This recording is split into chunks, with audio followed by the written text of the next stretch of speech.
Welcome. My name is Kelly Bearden. I'm a classical musician turned creative entrepreneur, and this is the best platform for musicians that are looking to shape their career by thinking outside the box.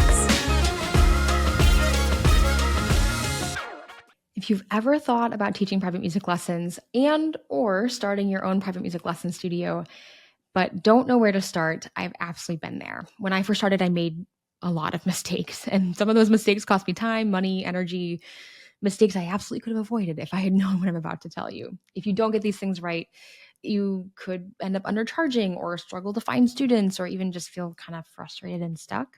But if you set your studio up the right way, you absolutely can have financial stability and freedom and a career that you love. Let's talk about what you need to know. Teaching private music lessons is not just about being a great musician or even a great teacher. Students don't just find us because we're good at what we do.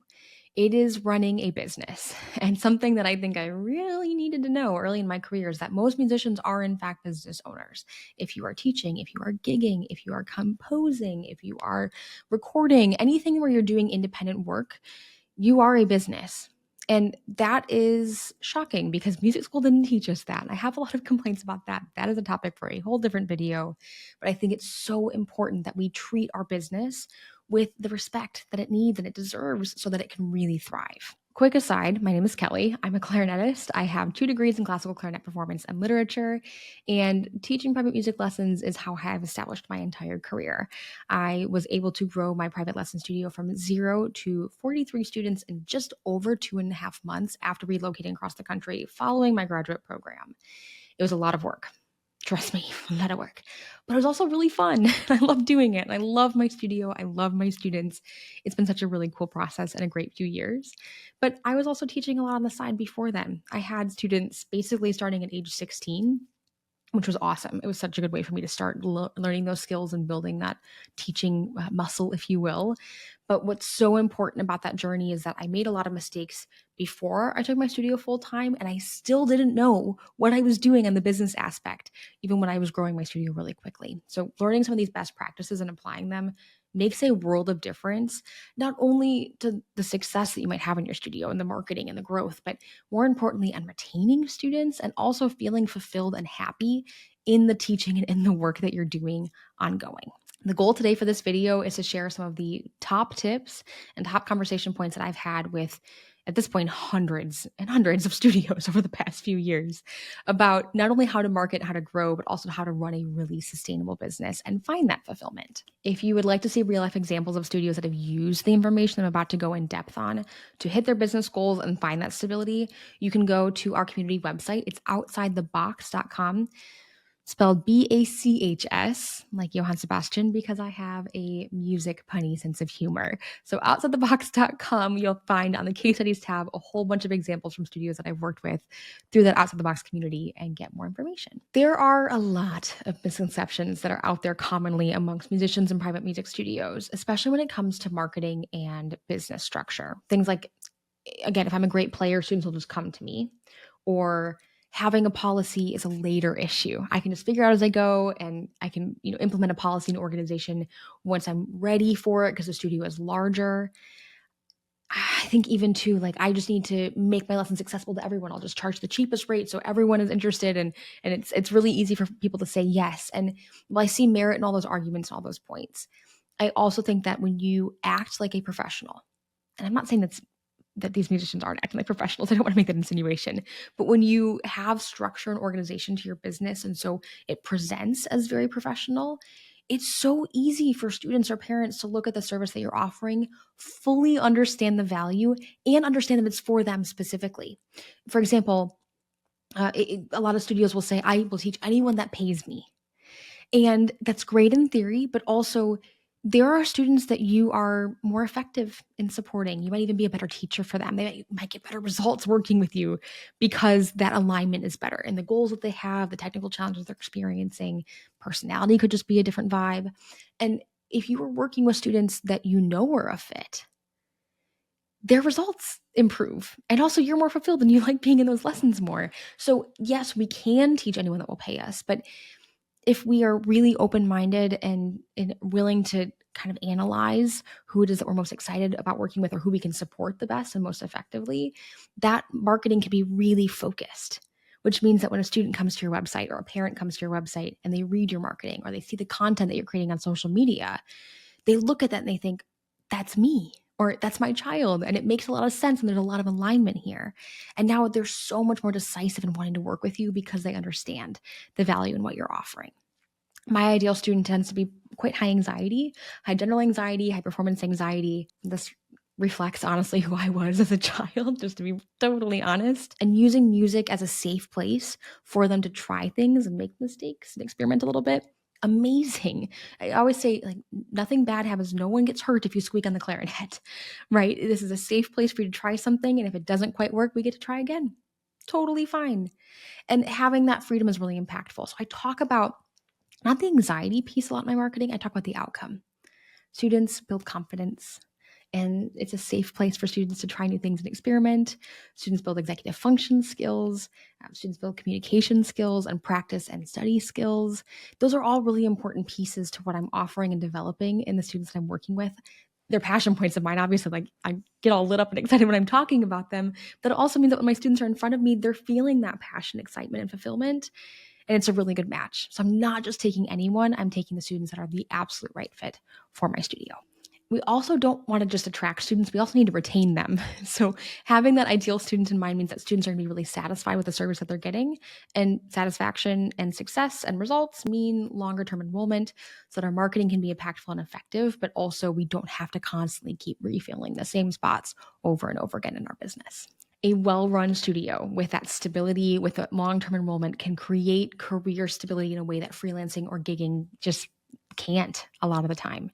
We have a monthly flat rate tuition. We can have auto pay. Students are paying on the same time every month. We know exactly what money is coming into the bank account. And we can also create more flexibility in our schedule to balance that. So we still have time for freelancing and gigging. It doesn't have to become our entire life, but it creates more balance. And I really wish that when I was in school, someone had told me that teaching private music lessons is, at this point, in my opinion, one of the best things that you can do for your music career. I think the number one mistake that new teachers make is charging too little for their services. Many musicians tend to price emotionally, meaning they're really worried about scaring people away, or they're really worried about being accessible to everyone in the market. And I fully understand this. Like, I was a student that in high school was working to pay for my own music lessons because that was what I needed to do in order to afford those lessons. But instead of thinking about how to help everyone in the beginning, it's really helpful if we can think strategically. No business and no musician can help support people if it's not stable and supported itself. Meaning, if you are bringing in enough revenue to sustain yourself and your life and the work that you're doing, it's so much easier to create accessible options for people because we have a lot more flexibility and we can honestly help them a lot more, especially when it comes to financial needs. So the goal here is really to think strategically, like, what can I do to make this sustainable and effective for all sides involved? I want to show you a tool that's available for free on our Out of the Box website that is the culmination of about 4.5 years of research that I've done on lesson rates for private music lessons. And it's going to take into account things like your location and market conditions, the demand that you have for lessons in your area, and even your education experience. There's a little bit more information here at the top that you can definitely read through, but this is the meat and potatoes, if you will, of the calculator tool. What we've done is created an opportunity to adjust rates depending on, again, the area that you're living and the cost of living for that location, the demand in your area, and then education. There's also an option here to adjust the annual number of weeks that you want to take off in your teaching schedule, just in case you're interested in a monthly flat rate tuition, which we'll talk about in a moment as well.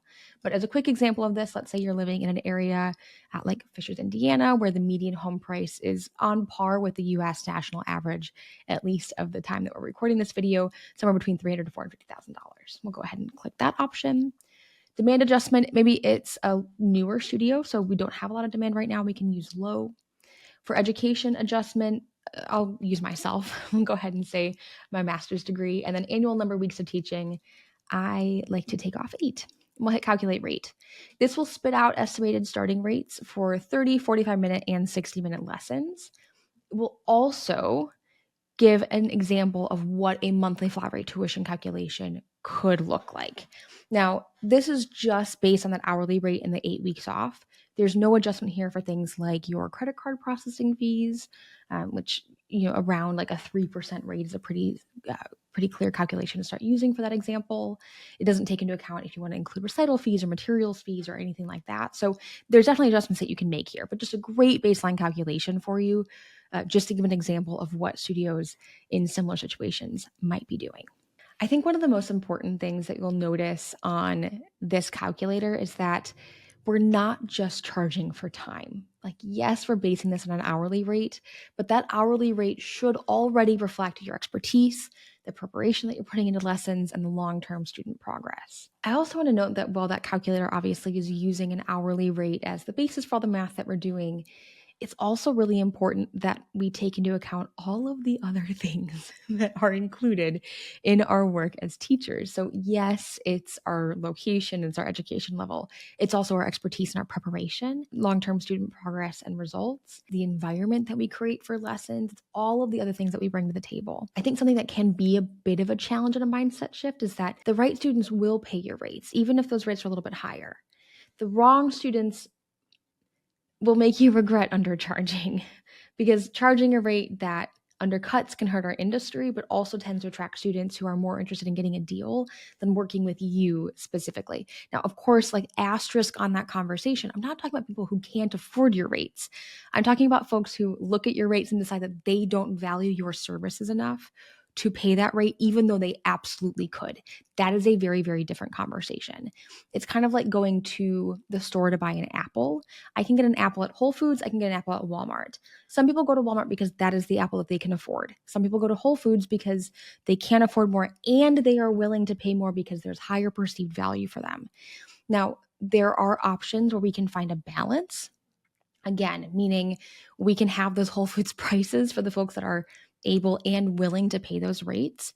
And then in my own studio, 10% of my studio schedule is reserved for scholarship students. I'm offering in-house scholarship rates that I am self-financing. I'm not taking any kind of outside funding for that. And those rates are heavily reduced to support students that need a little bit more flexibility in our hourly rate, because otherwise financially it would not work for them, their situation, their family. And I don't think that students should be excluded from lessons just because they don't make enough money to take lessons with me. So there's a balance here. But again, if 80 to 90% of your studio is keeping your business solvent and is ensuring that you can afford your bills, then with the remaining 10 to 20%, at that point in my own studio, it doesn't even matter if they pay me at all. Like, I'm not relying on that income, which gives me so much more flexibility to give them support so that they can still work with me, and it's a more equitable playing field. Once we have a rate in place, we know what we're charging for our lessons, it's really important that we start marketing. Obviously, again, students are not just going to start showing up because we have a rate and we're good at what we do. We have to go out into the community and meet them. I like to describe local marketing as being a good musical citizen in our local community, meaning other people need to know us, other musicians, other music teachers, music programs at schools, other ensembles. The more that we are known, the more likely it is that people will refer students to us and that students will be introduced or even interact with us directly. There's a lot of places that we can do this kind of outreach. Obviously, school music teachers are a great first thought that we have always, because they need reliable private teachers for their students, especially in programs where they're sizable and a lot of students aren't getting a ton of one-on-one attention. Or maybe they have students who need a little more support, or they have students that are excelling and are ready for another challenge. Private lessons are a great complement. And of course, students are already engaged in music making. Therefore, they're already more likely to be interested in taking lessons with us. But we can also look at other places in our network too. So teachers in the area, other colleagues, musician friends, just building out that network, or even reconnecting with our existing network, it can go a long way. Getting coffee with friends, getting lunch with other private music instructors in the area just to get to know them is super helpful. That also can go for other ensembles as well. We might do some volunteering in those school music programs, but we also might do some volunteering with a church music program, or with a youth ensemble, or with a community band. There's so many places that we can connect with students who are making music, who are excited about it, or others working in the industry who might also have some of those connections. I also want to note that social media can be awesome for student recruitment, but I also recognize that not everyone's excited about social media. Personally, I love it. I have a lot of fun making videos for the internet. Clearly, this is fun for me. I really enjoy it, but I didn't used to. So I also understand that there might be some trepidation or it's just not everyone's style, and that's totally fine. I'm never going to push someone to make a video on social media just because I'm doing it and I like it, right? That doesn't make sense for anybody. When you're talking about posting on social media, though, you can post performance clips. You can post about your student wins and successes. You can also post about your teaching style or give little windows into your teaching as well to help show someone what it might be like to work with you, which I think is so, so helpful in their decision-making process. Something that is so important through all of this outreach, though, is knowing who your ideal student type is and who you're most excited to work with. Not every student is a fit for every teacher, and not every teacher is a fit for every student. So knowing who is a fit for your teaching style and goals, knowing the type of student that you can help the most and that you enjoy teaching the most, will help us to market and word our marketing in a way that attracts those students and helps them look at your website or your social media promotion and think, that's me. Like, I'm a great fit for that teacher, which is the ultimate goal. I want a student to decide that they want to take lessons with me specifically, rather than they just want to take lessons and I'm like the convenient option. Most teachers tend to focus on where we find students that we're touching on, but they also forget that there has to be a process for enrollment once our students actually reach out. And to be honest, this is a sales process. And I know like the immediate reaction that a lot of musicians tend to have is like, I'm not a salesperson. I don't want to sell. And I get that. I totally get that. Because when we think sales process, we think it's going to be icky. It's going to be high pressure. I'm going to be asking them for money right away. And those don't have to be part of your sales process. Your sales process can be giving the information they need to make a decision and then giving them space to decide. Your sales process can be answering their questions. Your sales process can be interviewing that student to make sure they're even an ideal fit for you. Your sales process really should be a joint conversation that gives the student the information that they need in order to decide, again, if this is a right fit. I personally like to do this in a consultation setting. I'm not a big fan of free trial lessons just because at this point in my career, I don't need to be teaching for free. And honestly, most musicians don't need that either, especially because I have oodles of testimonials on my website, on Google, all that good stuff that are showcasing what I'm offering as a teacher and the results that my students are getting. So I'm not relying on a trial lesson to demonstrate my skill. My skill is well spoken for and well described already. More importantly, I want to get a feel for that student and if they actually want to be there. I think sometimes a trial lesson can incite more nerves, and I might not get an accurate picture of that student's personality or their goals. My main goal in that consultation is to interview them, make sure it's a good fit, ask them any questions that I have about their goals, their learning style, and ensure that we are on the same page fully. Then talk about what I'm offering in my service and answer any questions that they have. And if we're on the same page and we think it could be a fit, then we can talk about next steps, tuition, and policy. But it's a very relaxed process. It's a professional and organized process, but it's relaxed. And it's really meant to be a joint conversation just to align everybody, as I said before. It is highly likely that the first students for any studio will come from local connections and warm connections, meaning not really going to come from advertisements or social media right away. So really getting to know people in your area, reaching out, introducing yourself is so helpful, and it makes people more likely to refer students to you because there is that personal connection first and more trust. The other pro tip that I'll drop really quickly is that you will absolutely stand out if you practice your consultation process, meaning get with a friend, a colleague, a partner, and go through that and kind of do some pretending and role playing as if you were in that consultation conversation with a potential student so that you can get some of the awkwardness out. It honestly feels so much more awkward to do it when it's not a real person, I think at least, which means the real thing is a breeze compared to those awkward practice sessions. So give yourself some time and some repetitions so it feels very authentic to you and doesn't feel like you're reading off of a script every time. Retaining students is another really important part of our process because, again, the marketing is a lot of work, but if students aren't staying, it's going to be even more work to constantly be bringing in a new stream of students. It also means that if we're not retaining students, we aren't really getting long-term results. It doesn't really help our testimonials and reviews. That whole process just kind of falls apart a little bit. So it's so helpful if we can ensure that we're getting students coming in and staying in the studio. Students leaving the studio is not always just about the lesson quality. In my experience, a lot of times it's about the lesson and the business structure. So if the studio is organized and consistent, if the teacher is reliable, if the structure and the policy make sense and are equally enforced, those are really important little details in the presentation of the service that we're offering that help us build really effective, smooth, long-term relationships. I also believe that retention begins at the very, very beginning of the entire relationship with the student. We are not trying to retain students when they're already one foot out the door. We're working on that long-term retention and long-term enrollment in the initial conversation by setting expectations clearly, letting them know that this is often a multi-year process for lessons. We're doing this very long term.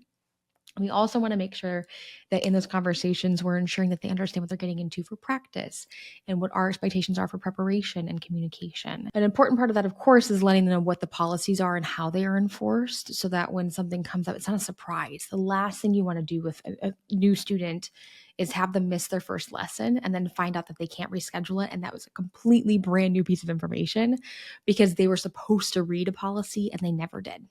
So having those conversations face to face, in person, on Zoom, even a phone call is totally fine, but making sure that we actually have those conversations together and we're not relying on them to hopefully read the information and retain it. Clear policies on payments, on cancellations, and scheduling will really help with that structure. And again, create a really professional environment for the lessons to be happening. And a more professional studio will lead to more student success, a lot fewer scheduling headaches, which is a big one for our teachers, and also building more referrals from happy students and their families. I would really recommend setting your studio policies before you need them. It is so much easier to start with clear expectations rather than try to fix them later. And my goal always in a policy is to create the most strict version of ourselves. I know that I can be human and make adjustments and make case by case adjustments to policy enforcement. But if I have a really clear policy up front and I'm communicating what those expectations are, it's so much easier for someone to meet those expectations because they are clear. Even more important is that I'm not trying to go back and change policies in the future. Well, that's not impossible, of course. It does mean that we might add some strain to our existing student relationships. So I find it really helpful to start day one with a solid policy that we're now tweaking and improving, as opposed to no policy and now we're trying to make sweeping changes in the future. The final thing I really wish I knew before I started my own lesson studio and started teaching privately is just how impactful teaching private lessons can be on your music career. And I'm going to take even one step further and say that I think teaching lessons is one of the best things that independent musicians can do, as long as they like teaching. Obviously, if you don't have a passion for working with other people, if you don't have a passion for teaching your instrument, then it doesn't need to be a part of the equation and a part of our plan for our career. Obviously, your students will feel that it's not a great situation for all involved. But if it is something you're excited about, I think it's a great piece to add for a lot of reasons. But one of the biggest ones is the stability that it creates. By putting lessons on a monthly flat rate tuition, you can have a really steady income. You can put that on an automatic payment system so it's consistent for us. And we know that those lessons are going to be paid for, that tuition is happening every single month. We really can build the rest of our lives around that income. I also love that we can build a lot of freedom and flexibility into our schedules. It's so common that lesson studios are closed anywhere between 6 to 10 or even 12 weeks out of the entire calendar year, so that musicians can go take gigs and travel and have breaks. And the flat rate tuition allows us to do that really comfortably. In addition, you don't have to teach every day of the week. It doesn't need to be a 7-day-a-week gig or even a 5-day-a-week gig. A lot of studios are operating 2, 3, or 4 days. And an important piece of data that I think is really supportive of this: most studios consider their full-time schedule to be somewhere between 15 to 25 hours per week of teaching, which creates more openings, again, for other projects. It's so rare that musicians are only focused in one area. We are multifaceted. We have these really beautiful conglomerate type of careers where we're plugging a lot of different things in between teaching and gigging and recording and composing and all these opportunities that we have, which is so stinking cool.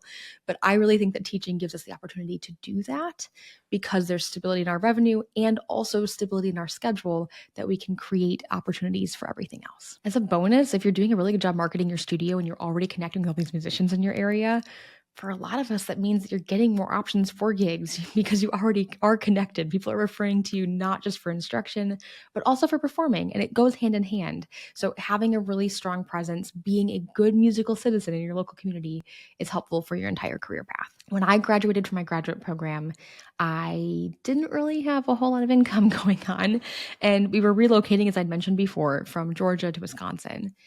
Starting the studio over was exciting, it was stressful, and it was also something that I knew I needed to rely on and make happen really quickly because we were relocating. I didn't have a lot of revenue. So an important part of that process for me was trying to work ahead of the move and build relationships in the area before I had relocated. So I was reaching out to other clarinet instructors, other private music teachers, school music programs, and just trying to meet them even before I was in that area. That really helped to ensure that when I did relocate, the studio grew quickly. Even though I didn't have any students when I arrived and I had no one lined up to start lessons with me right away, I did have relationships lined up. And that allowed me to accelerate the process so that when I was actually going into schools and starting to meet people, I was able to recruit students a lot faster because folks were already aware of me, knew I was coming, and were willing to bring me into their programs. It was fall of 2019 when we relocated. And obviously, a few things happened in the early part of 2020. The world was a little chaotic and there were some changes happening. But unfortunately, one of the things that shutdown brought was the end of a lot of gigs and opportunities that my colleagues were really relying on. And I was really happy with the studio. The revenue was great. I loved my students. I had just a really, really great balance with everybody. I had a couple piano lessons sprinkled in there as well. I had a really great setup. I was super happy. But when things started to shift, I had the mindset that everyone was already on flat rate tuition. They'd already paid for the month of March. Lessons would just continue. You've already paid tuition. Here's the Zoom link. We're going to try this for a couple weeks and see how it goes. And all of my students were on board. They all stayed. And I had a really thriving studio, even in the beginning of that process. Everyone moved online. It was really, really cool. And people started reaching out, asking how I was teaching online, what was working. Those early days created another side passion project of mine. I was spending a lot of time on Zoom helping my colleagues, either with moving to online lessons or also with communicating with families and then marketing and trying to add more students to their studios, especially if they couldn't be gigging and they'd lost a major source of revenue. That grew really quickly. By June of 2020, people were calling me that I'd never met before and asking, I'm a friend of a friend of a friend, and I'm curious how you're doing this, or how are you finding more students online right now, and what does this look like, and how do I set this up? And so by October, November of 2020, I had several friends reach back out and say, you haven't been charging for this, but you have a business, and maybe it's time to figure out what it might look like if you put this all in a little package and create a program for musicians to support them, which was really great feedback. And I'm grateful that those friends and colleagues pointed that out to me, because at the time I was actually trying to make an AP music theory class online, and theory and I are just not great friends. So it was a great solution to support some students who didn't have AP music theory in their schools because of the shutdown. Not a great solution for me, though. Not a passion project in the way that the studio building was. So our first official outside the box clients started in late 2020. Honestly, a whirlwind. Things grew so quickly from there, which I'm really grateful for. Today, it's myself and my co-founder, Isaac, but we also have 4 other musicians on our team, folks that have, all 4 of them actually been through our Outside the Box programming. They have thriving studios of their own. They've lived that experience, which is so, so cool. And seeing the hundreds of studios that we have worked with grow and find success and impact their own students and see the growth and success that their students are having is just a really special thing, honestly. I didn't expect my career to look the way it does. It's been really fun. And some other fun surprises have come out of that too. I love posting on social media. I like making videos for socials. I started doing that in early 2021, just again, trying to share resources and get information out there. I didn't love it at first. It was not awesome right away. It had a learning curve for sure. But now it's something that I really look forward to in my week. I love meeting people through social media. I love having a community of people that care about the things that I care about and are interested in the things that I'm interested in and have the same thoughts and are trying to be activists in the same way that I am and changing music education and supporting students and supporting incoming musicians to have really thriving careers, not just in studio building, but across all areas of the industry and field. I'm also really grateful for the opportunities that that's brought me, because having a personal brand on social media obviously benefits our business, but it really benefits my own personal expression with music and the information that I want to share. Things like residencies at universities and speaking gigs and arrangements, being invited to industry events and working with my colleagues to try to make these improvements, and actually having a voice and a seat at the table to voice those concerns and share what students and colleagues and what my folks on social media and our community are saying about what's working and what's not. But those things came because I took a leap. Those things came because I took several leaps. Took several leaps in the career. Like starting my own studio was a big leap. That was terrifying.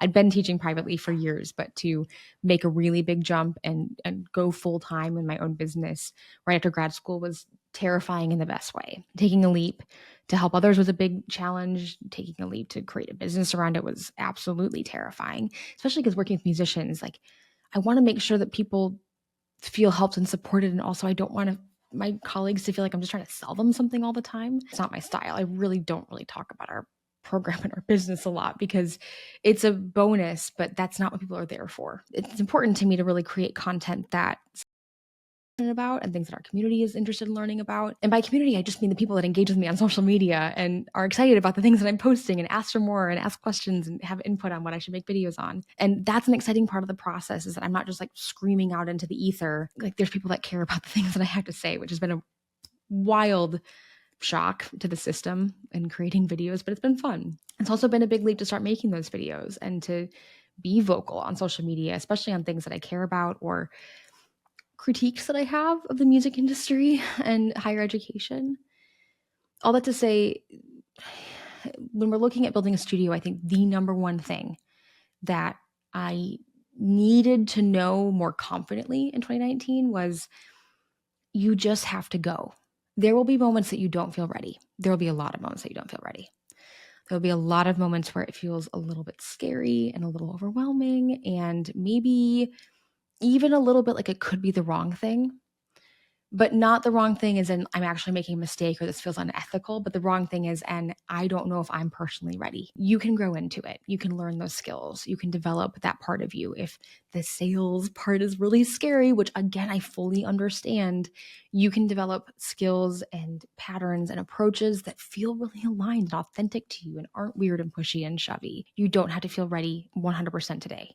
If you feel like 10% ready and excited and interested, you've got energy for it, but boy, oh boy, there's a lot that we have to learn and do before the success, the end game, those numbers and that data are reflected in the business growth. Taking action is the thing that is going to get us there. But private teaching also does not have to be a backup plan. It can be the foundation for a thriving music career. And I'm not saying that my career path is going to be everybody else's. It certainly is not going to be. But the cool thing about my private lesson studio is that at any point, it can be paused, it can be ramped up, it can be scaled back.